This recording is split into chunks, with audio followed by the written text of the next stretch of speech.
Cool drinks பாட்டில் வைக்க மாட்டேங்க. வச்சா பாத்தீங்களா ஒரே ஒரு விளம்பரம், தர்பூசணியில ஊசி போடுறாங்க, சிவப்பு கலர் ஆயிருது, ஐயோ அது விஷம், சாப்பிட்றாதீங்க, நோய் வந்துருங்கன்னு சொன்னது யாரு? தமிழ்நாட்டில் இருக்கக்கூடிய ஒரு அரசு ஊழியர் சொன்னான். வீடியோவெல்லாம் எடுத்து போட்டாங்க, மீடியாவெல்லாம் போட்டாங்க, எல்லா பேப்பர்லயும் வந்துச்சு. போச்சா 5 ரூபாய்க்கு வித்துட்டு இருந்த தர்பூசணி 3 ரூபாய்க்கு வந்துருச்சு, வாங்கறதுக்கே ஆள் இல்லை. இது எவ்வளவு பெரிய பொய். இதை பத்தி யாராச்சும் ஒரு நடிகர் பேசியிருக்காங்களா? அமைச்சர்கள் பேசியிருக்காங்களா? ஒருத்தருமே பேசல. ஏன் பேச மாட்டேங்கிறான்?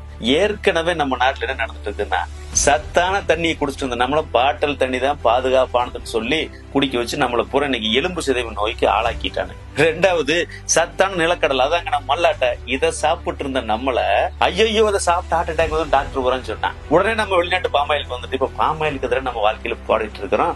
ஹார்ட் அட்டாக் வந்து செத்துட்டு இருக்கிறோம். அடுத்தது பாத்தீங்கன்னா தரமான உணவு, நம்ம மரபு உணவு, கல்ல குடிச்சிட்டு இருந்தோம். உலகத்துல எந்த நாட்டிலுமே கல்லுக்கு தடை இல்லைங்க, நம்ம தமிழ்நாட்டுல தான் இருக்குது. அந்த